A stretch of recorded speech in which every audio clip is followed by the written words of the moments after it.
কোরআনে কারীমের মধ্যে আল্লাহ পাক এই পৃথিবীর বুকে যারা আরামে টাটকা সুখগুলি আরামগুলি যারা বর্জন করে আল্লাহ রাব্বুল আলামিনকে বিশ্বাস করে যারা জীবন পরিচালনা করেছে, আল্লাহ পাক তাদের জন্য জান্নাত রেখেছেন এবং তাদের জন্য বলছেন সাবিকু ইলা মাগফিরাতিম মির রাব্বিকুম ওয়া জান্নাতিন আরদুহা কাআরদিস সামাই ওয়াল আরদ উইদ্দাত লিল্লাযীনা আমানু বিল্লাহি ওয়া রাসূলিহি।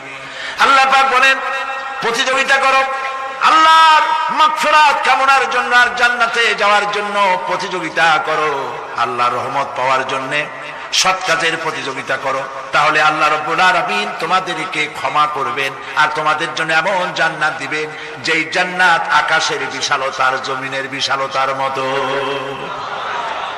এই বিরাট জান্নাত তোমাদেরকে দিবেন।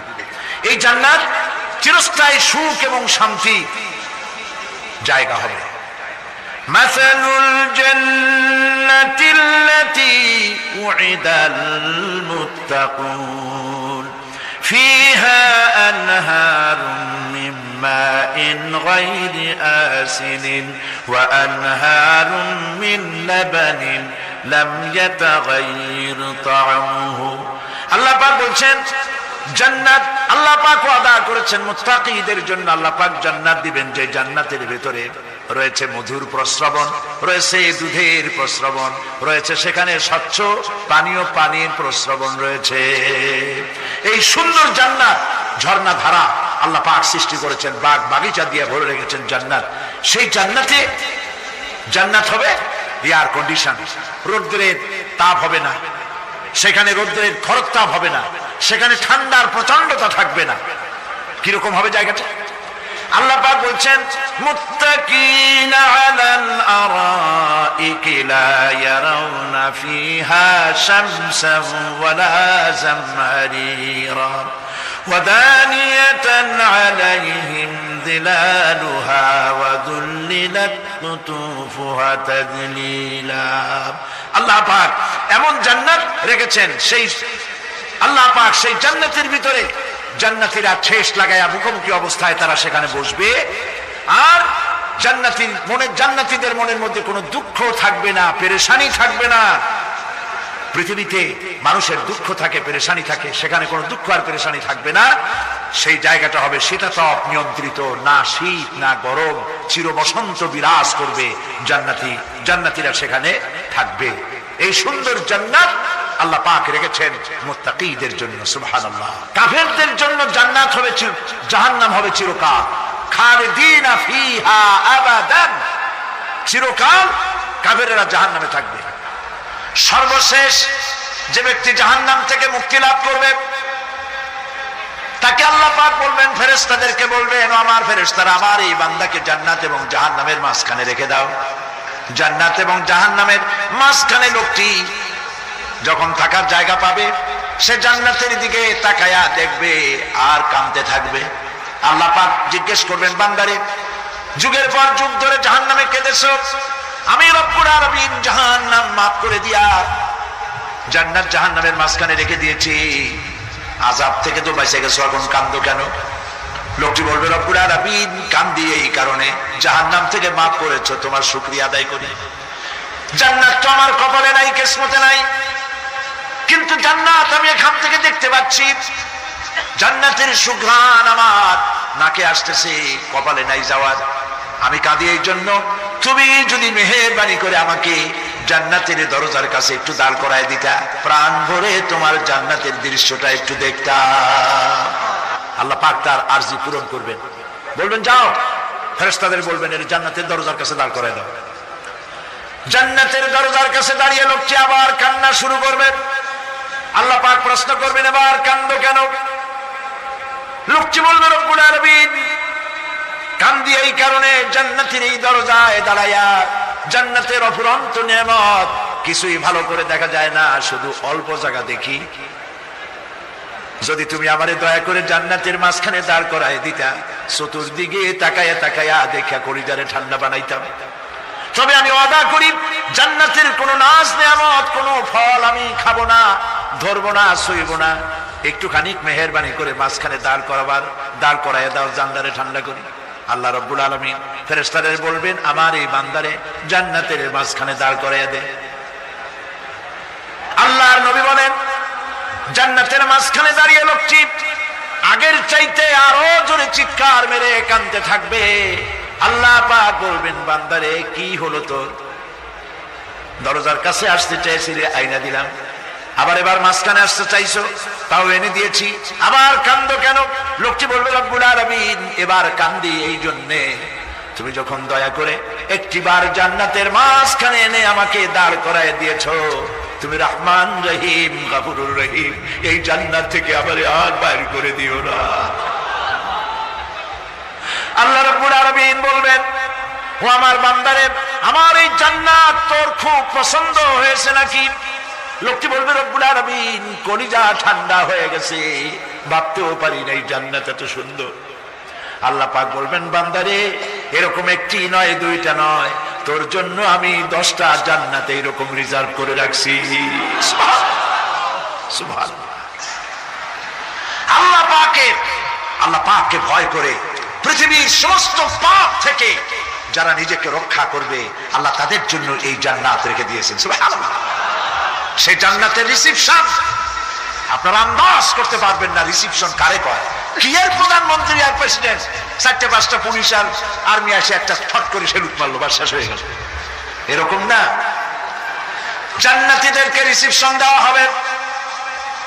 জান্নাতীরা যখন আল্লাহর হুকুমে জান্নাতের দিকে যেতে লাগবে, আর যখন জান্নাতের কাছে চলে যাবে, আল্লাহ রাব্বুল আলামিন শোনায় দিচ্ছেন, হাত্তা ইদা জাউহা ফুতিহাত আবওয়াবুহা ওয়া ক্বালা লাহুম খাজানাতুহা সালামুন আলাইকুম তিবতুম ফাদখুলুহা খালিদিন। সুবহানাল্লাহ। জান্নাতীরা যখন জান্নাতে প্রবেশ করার দরজার মুখোমুখি হবে, দ্বার রক্ষীগণ তখন বলবে, সালামুন আলাইকুম, আল্লাহর শান্তি তোমাদের উপরে বর্ষিত হোক। সুবহানাল্লাহ। দুনিয়ার টাটকা সুখগুলি 2 পা দিয়ে ঠেলে দিয়েছো, টাটকা সুখগুলি গ্রহণ করো নাই, হারাম খাও নাই, আল্লাহর দ্বীন কায়েমের জন্য রক্ত দিয়েছো, জীবন দিয়েছো, কষ্ট করেছো, আল্লাহকে ভয় করেছো। আমাদের সালাম গ্রহণ করো, জান্নাতের মধ্যে ঢুকে যাও চিরকালের জন্য। সুবহানাল্লাহ। আর বাইর হওয়া লাগবে না, চিরকাল এই জান্নাতের মধ্যে তোমরা বসবাস করতে পারবে, আল্লাহ রাব্বুল আলামিনের ফেরেশতারা বলে দিবেন। জান্নাতের মধ্যে আল্লাহ পাক হুরদের সঙ্গে জান্নাতীদের বিয়ের ব্যবস্থা করে দিবেন। কোরআনে কারিমে আল্লাহ পাক বলেন, মুত্তাকিনা আলা সুরুরিম মাসফুফাতিন ওয়া যাওয়াজনাহুম বিহুরিন ঈন। সামনাসামনি ভাবে সাজানো সারি সারি আসন সমূহের উপর তারা ঠেস লাগায় বসে থাকবে, আর আল্লাহ রাব্বুল আলামিন হুরদের সাথে জান্নাতীদের বিয়ের ব্যবস্থা করে দিবেন। যেসব হুরের সঙ্গে বিয়ে হবে তাদের আল্লাহ পাক বিবরণ দিচ্ছেন কি রকম হবে তারা। লাম ইয়াতমিসহুন্না ইনসুন ওয়ালা জান। এর পূর্বে জিন এবং ইনসান এদেরকে কেউ স্পর্শ করে নাই। কি রকম তারা? কাআন্নাহুন্নাল ইয়াকুতু ওয়াল মারজান। যেমন ঝিনুকের ভিতরে মণিমুক্তা থাকে, এইভাবে আল্লাহ পাক তাদেরকে পবিত্র করে রেখে দিয়েছেন। আমার প্রিয় ভাইরা, আল্লাহ রাব্বুল আলামিন কোরআনে কারীমের ভিতরে বলেছেন, ফাবিআইয়ি আলা'i রাব্বিকুমা তুকাদ্দিবান। জান্নাত দান করে আল্লাহ পাক এবার জান্নাতীদেরকে সম্বোধন করে বলবেন, ইয়া ইবাদি লা খাউফুন আলাইকুমুল ইয়াওমা ওয়ালা আনতুম তাহজানুন। হে আমার বান্দারা, লা খাউফুন আলাইকুমুল ইয়াওম, আজ আর কোনো ভয় নাই। সুবহানাল্লাহ, সুবহানাল্লাহ। আজ আর কোনো ভয় নাই, কোনো চিন্তাও নাই, আরামে এই জান্নাতের মধ্যে বসবাস করো। এরপরে আল্লাহ পাক জিজ্ঞেস করবেন, ও আমার জান্নাতীরা, আমি যেসব ওয়াদা করছিলাম আমার ওয়াদা মোতাবেক সমস্ত নিয়ামত পেয়েছো? তারা বলবে হ্যাঁ পেয়েছি, সব নিয়ামত আপনার ওয়াদা মোতাবেক সব পেয়েছি। আল্লাহ রাব্বুল আলামিন বলবেন সব পাও নাই, ওয়ানাদাইনা মাজিদ, আমার কাছে আরো বেশি আছে। সুবহানাল্লাহ, আমার কাছে আরো বেশি আছে। জান্নাতীরা বুঝবে না সে আরো বেশিটা কি, এর থেকে আর বেশি কি। প্রিয় ভাই সব, নবী করিম সাল্লাল্লাহু আলাইহি সাল্লাম বলেছেন জান্নাতের সুখ আর শান্তি কোন চোখ নাই যা দেখেছে, যা কোন অন্তঃকরণ নাই যা কল্পনা করতে পেরেছে। এই জান্নাত মুত্তাকিদের জন্য আল্লাহ রাখছেন। সুবহানাল্লাহ, জান্নাতীরা ভাবতেও পারবে না সেই নিয়ামতগুলি কি। প্রিয় ভাই সব, সেই মুহূর্তে আল্লাহর নবী মুহাম্মদ রাসূলুল্লাহ সাল্লাল্লাহু আলাইহি ওয়াসাল্লাম বলবেন রব্বুল আলামিন আমার উম্মতেরা জান্নাতীরা বুঝতে পারে নাই আপনার কাছে কি নিয়ামত আরো বেশি আছে। আমার এই উম্মতেরা জান্নাতীরা আপনার ওয়াদা মোতাবেক সব পেয়েছে, কিন্তু একটি জিনিস এখনো তাদের কিসমতে হয় নাই। সেই জিনিসটা হলো যারা তার রবকে না দেখে শুধু কোরআন আর হাদিসের কথা শুনে আরবের ঘুম হারাম করে তাহাজ্জুদের নামাজ আদায় করেছিল, চোখের পানি ফেলেছিল। যারা জান্নাত দেখে নাই, জাহান্নাম দেখে নাই, আপনাকে ভয় করে যারা জীবন পরিচালনা করেছিল, যারা আপনাকে দেখে নাই, না দেখে শুধু কোরআন হাদিস বিশ্বাস করে যারা অকাতরে নিজেদের জীবন বিলায় দিয়েছিল, এই জান্নাতীরা এখন পর্যন্ত তার রবকে দেখতে পারে নাই।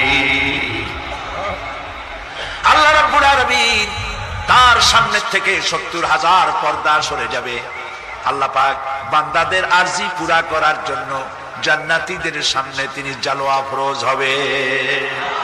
কোরআন শরীফের ভিতরে আল্লাহ পাক বলেন জান্নাতীরা তারা আল্লাহর দিকে, জান্নাতীরা তার রবের দিকে তাকিয়ে থাকবে, আর রব তার বান্দাদের দিকে তাকায়া থাকবে। প্রাণ ভরে জান্নাতীরা রবকে দেখবে। সুবহানাল্লাহ, আল্লাহ পাককে দেখবে। প্রাণ খুলে আজ দোয়া করি রব্বুল আলামিন জান্নাতের যেই পরিবেশে যেই জায়গায় তুমি দয়া করে তোমার গোলামদেরকে তুমি নিজেই দর্শন দিবে, দেখা দিবে। মনিব গো, ও আমাদের রব, আজ এই বিশাল জনসমুদ্র নিয়ে তোমার দরবারে আবেগ ভরা কণ্ঠে বলি, যে অনুষ্ঠানটি তুমি এমন মুবারক অনুষ্ঠান করবে যেখানে তুমি জান্নাতীদেরকে দেখা দিবে, ওই জান্নাতের কোন একটি, ওই অনুষ্ঠানের কোন একটি কোনায় কানায় আমাদেরকেও দাঁড় করাইয়া দেখার তুমি। প্রিয় ভাই সব, আল্লাহ রাব্বুল আলামিন মানুষের সামনে এত সব নিয়ামত রেখেছেন, এই জান্নাত দান করবেন। এরপরে আল্লাহ রাব্বুল আলামিন কোরআনে কারীমের মধ্যে বলেছেন রব্বিস সামাওয়াতি ওয়াল আরদি ওয়া মা বাইনাহুমার রাহমান লা ইয়ামলিকুনা মিনহু খিতাবা। এই সব পুরস্কার রয়েছে তোমাদের সেই রবের পক্ষ থেকে যিনি আকাশ আর জমিনের মালিক। সুবহানাল্লাহ বলবেন না? যার সামনে কথা বলার ক্ষমতা কারো হবে না। এটি একটি মারাত্মক কথা। কিয়ামতের দিন আল্লাহর দরবারে কেউ কথা বলতে পারবে না আল্লাহর নির্দেশ ছাড়া। একটি আকীদা পরিষ্কার করে নিয়ে যান আপনাদের, সে আকীদাটা এভাবে পরিষ্কার করুন, কোন পীর সাহেব, কোন খাজা বাবা, কোন মাওলানা, কোন মুহাদ্দিস, কোন বুজুর্গ আপনাকে সুপারিশ করতে পারবে না যদি না আল্লাহ পাক তাকে কথা বলার তৌফিক না দেয়। মনে থাকবে এটা। আয়াতুল কুরসির ভিতরে আমরা পড়ি মান যাল্লাযী ইয়াশফাউ ইনদাহু ইল্লা বিইযনিহি। আল্লাহ পাক বলেছেন কিয়ামতের দিন আল্লাহর দরবারে কার সাহস আছে কথা বলতে পারে। মান যাল্লাযী ইয়াশফাউ ইনদাহু ইল্লা বিইযনিহি, আল্লাহর ওয়াদা ছাড়া, হুকুম ছাড়া আল্লাহর সামনে কথা বলার সেদিন কেউ থাকবে না। সুবহানাল্লাহ, কেউ কথা বলতে পারবে না। সুপারিশ করতে হবে আল্লাহ যারে বলেন তুমি করো, অমুকের জন্য করো, সেই ব্যক্তি শুধু তার জন্যই করতে পারবে, আর কেউ কথা বলতে পারবে না। সেই কঠিন হাসরের ময়দান, যেদিন শুধুমাত্র আল্লাহ পাক কথা বলবেন, আর যারে বলতে বলবেন সেই কেবলমাত্র বলতে পারবে। সুপারিশ এটি আল্লাহ পাক কিয়ামতে পারমিশন দিলে বলা যাবে।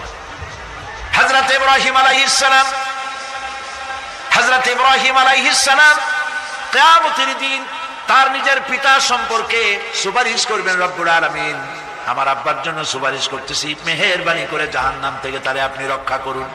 আল্লাহ রব্বুল আলামিন বলবেন, ইব্রাহিম তোমার সুপারিশ মঞ্জুর হবে না। প্রিয় ভাই সব, একটু মাথা খাটান, চিন্তা করেন। জাতির পিতা কে? জাতির পিতা চিল্লায় বলুন, কলিজা সাফ করে ফেলুন। মুসলমানদের জাতির পিতা হাফিজ কেউ হতে পারে না।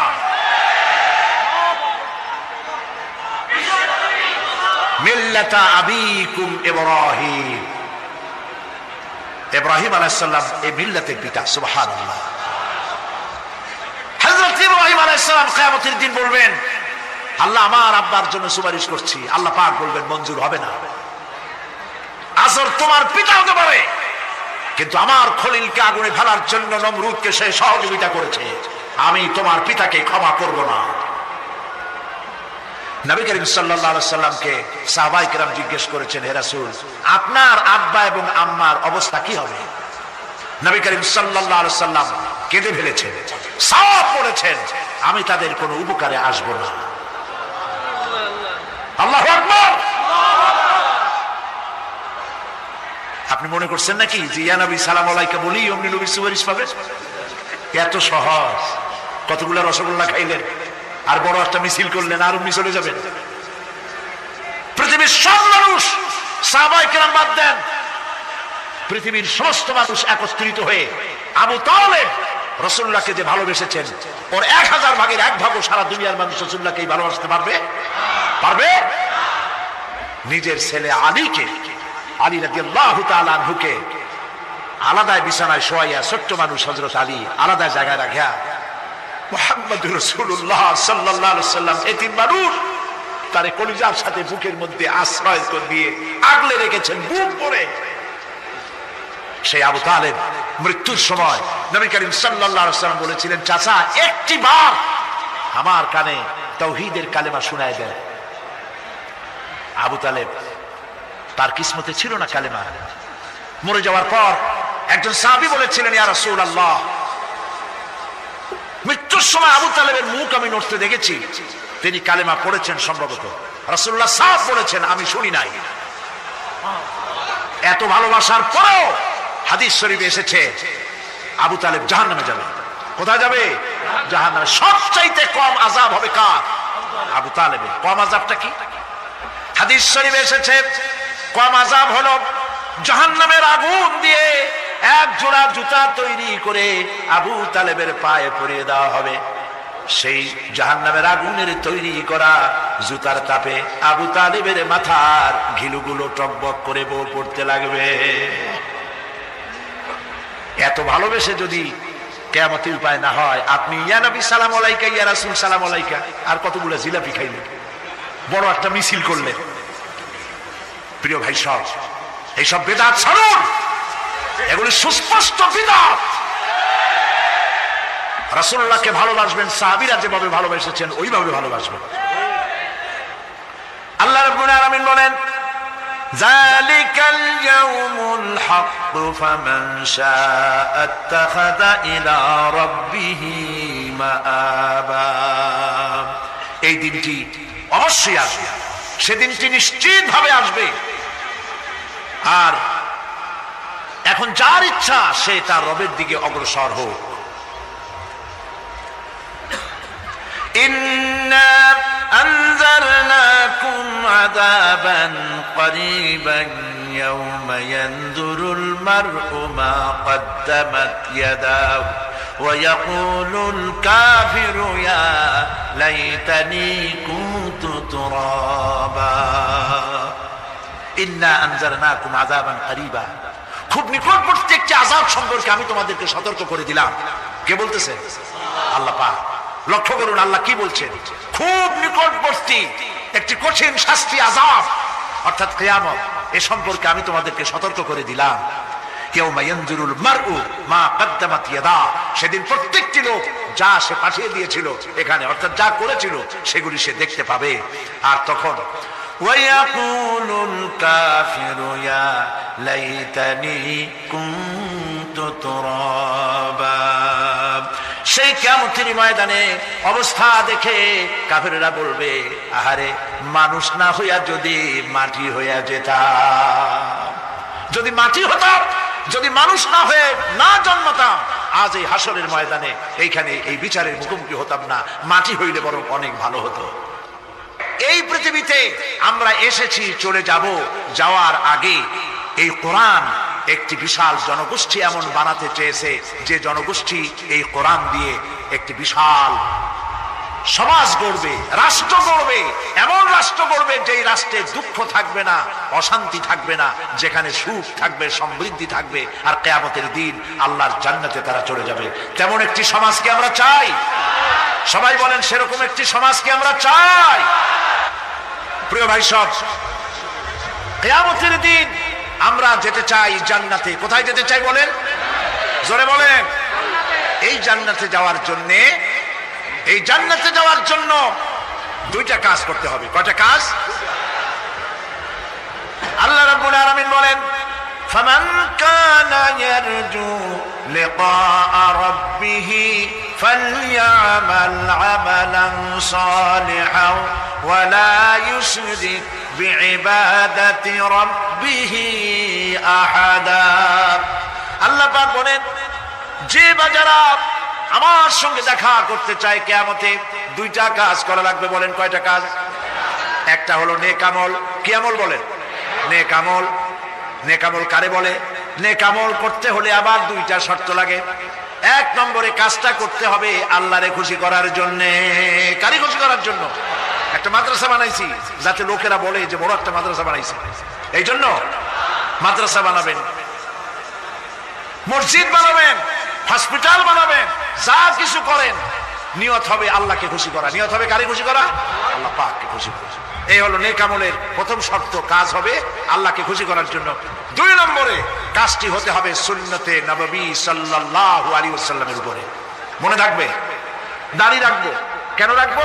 রাসূলের সুন্নাত। রাখবো কারে খুশি করার জন্য? আল্লাহকে খুশি করার জন্য। রাখবো কার মতো? রবীন্দ্রনাথের মতো, কার্ল মার্কসের মতো, কবির মতো নয়। রাখতে হবে কার মতো? নবীর মতো। বুঝে নেন, কাজটা হতে হবে আল্লাহকে খুশি করার জন্য। দুই নম্বরে কাজটা হতে হবে সুন্নতে নববী সাল্লাল্লাহু আলাইহি ওয়াসাল্লামের উপরে হতে হবে। তাহলে এই হলো এক নম্বর। জান্নাতে যাওয়ার জন্য, আল্লাহর সাথে দেখা করার জন্য এক নম্বরের কাজ হলো নেক আমল। বলেন এক নম্বরের কাজ কি? দুই নম্বরের কাজ ওয়ালা ইউশরিক বিইবাদাতি রাব্বিহি আহাদা। আল্লাহ রাব্বুল আলামিনের ইবাদতের সাথে কাউকে শরীক স্থাপন করা যাবে না। আমরা যারা মুসলমান, অধিকাংশ মুসলমান শিরকের ভিতরে মুবতালা হয়ে আছে। বিশ্বাস করেন কিনা বলেন? কাফেররা তো মুশরিক আছেই, ওরা তো মুশরিক আছেই, কিন্তু আমরা মুসলমানেরা আমাদের আমলের মধ্যে, আমাদের অজান্তে সবের নিয়তে অনেক শিরক আমরা করে বসি। নাউজুবিল্লাহ। বলেন নাউজুবিল্লাহ। এই জন্য আমি বারবার সতর্ক করি, নিজেকেও করি, আপনাদেরকেও করি। এই কারণে করি, শিরকের গুনাহ আল্লাহ মাফ করবেন না। ইন্না শিরকা লাযুলমুন আযীম। শিরক মস্ত বড় অপরাধ, জল, আল্লাহ মাফ করবেন না। আল্লাহর কাছে কাঁদতে কাঁদতে মাপ চাওয়া লাগবে যে আল্লাহ শিরক থেকে আমাকে রক্ষা করো, বাঁচাও। অনেক গোপন শিরক আছে।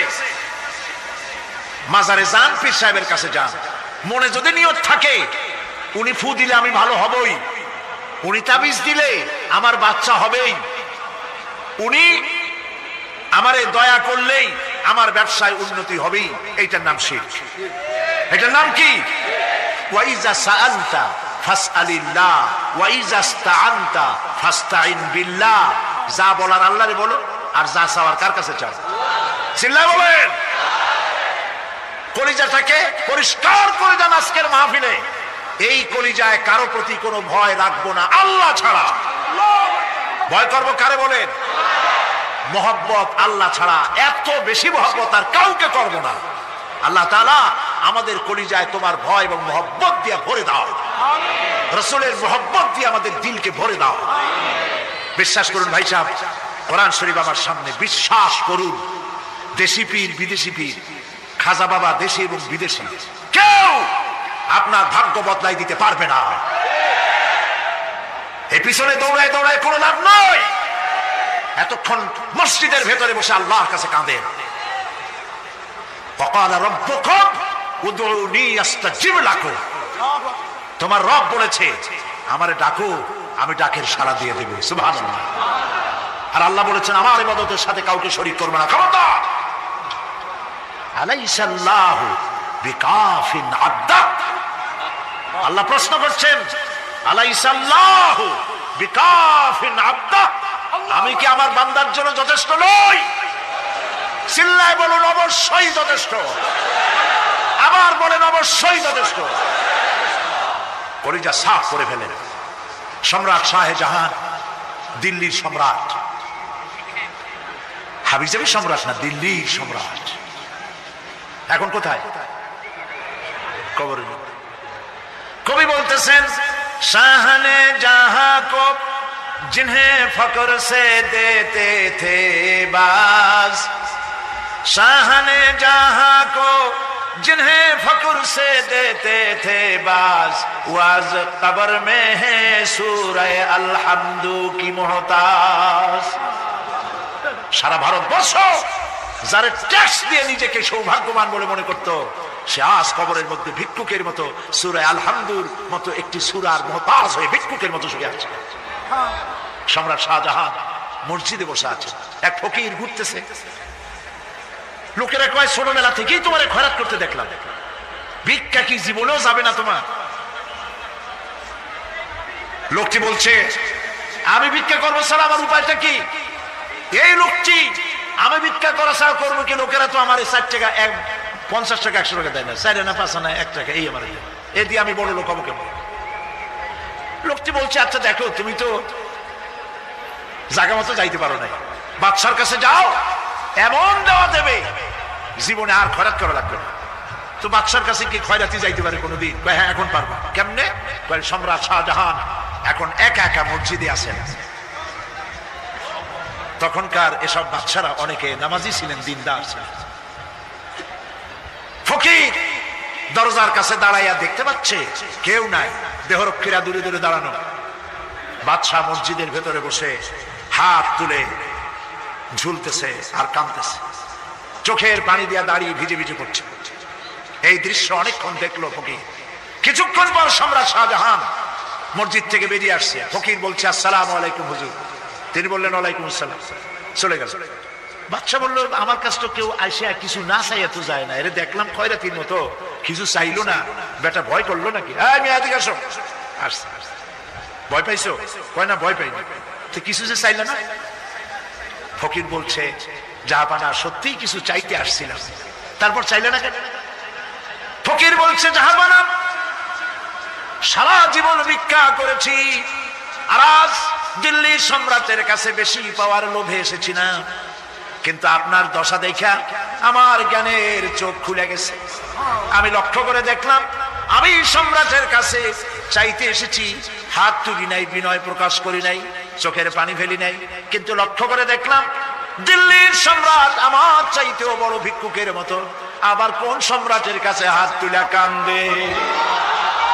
আমার জ্ঞানের চোখ খুলে গিয়েছে, আমি বুঝতে পেরেছি সম্রাট কান্দে যেই সম্রাটের কাছে, তারে ছাড়া আর কারো কাছে জীবনে চাইব না। এই কথাই সূরা ফাতিহায় প্রত্যেকদিন পড়ি, বুঝি না কি পড়ি। ইয়াকা না'বুদু ওয়া ইয়াকা নাস্তাঈন। আয় আল্লাহ, একমাত্র তোমার গোলামি করি আর তোমার কাছে সাহায্য চাই, তুমি ছাড়া কারো কাছে সাহায্য চাই না। কলিজা সাফ করুন।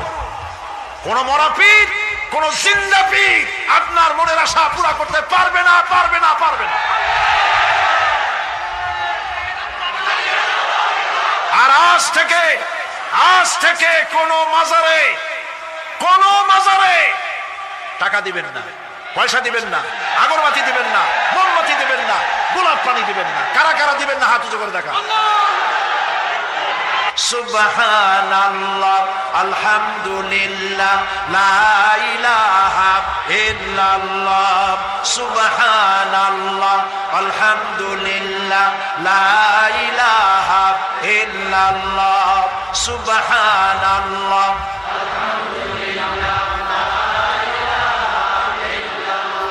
লা ইলাহা ইল্লাল্লাহ, মুহাম্মাদুর রাসূলুল্লাহ। আল্লাহুম্মা আমিন। রব্বানা যালামনা আনফুসানা ওয়া ইন লাম তাগফির লানা ওয়া তারহামনা লানাকুনান্না মিনাল খাসিরিন। রব্বুল আলামিন, তাম পৃথিবীর মাটির নিচে যত মুমিন মুমিনাত শুয়ে আছে, আল্লাহ কবরগুলি কি জান্নাতের টুকরা বানায়া দাও। আয় আল্লাহ তাআলা, এই মুহূর্তে মনে পড়ে গেল আমাদের মা বাপের কথা। রব্বুল আলামিন, আমাদের আব্বা জান কত বছর আগে দুনিয়া থেকে বিদায় হয়ে গেল, নাম ধরে আর কেউ ডাকে না। কত কষ্ট করেছে, ধান বিক্রি করে, সুপারি বিক্রি করে, নিজের পেটে না দিয়া নিজের ভালো জামা না বানাইয়া আমাদের লেখাপড়া শিখাইছে, বাড়িঘর বানালো। আর একদিন তোমার ডাকে সাড়া দিয়া চলে গেল। যুগের পরে যুগ চলে গেল, বাপের মুখ আর দেখি না। আল্লাহ তাআলা, আমাদের আব্বা জান যাদের দুনিয়া থেকে বিদায় হয়ে গেছে, কবরটাকে বেহেশত বানায়া দাও।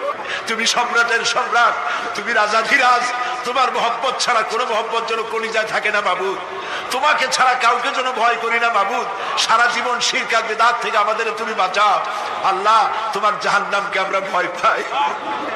আল্লাহুম্মা আজিরনা মিনান নার, আল্লাহুম্মা আজিরনা মিনান নার, আল্লাহুম্মা আজিরনা মিনান নার। রব্বানা তাকাব্বাল মিন্না ইন্নাকা আনতাস সামিউল আলিম ওয়া তুব আলাইনা ইন্নাকা আনতাত তাওয়াবুর রহিম।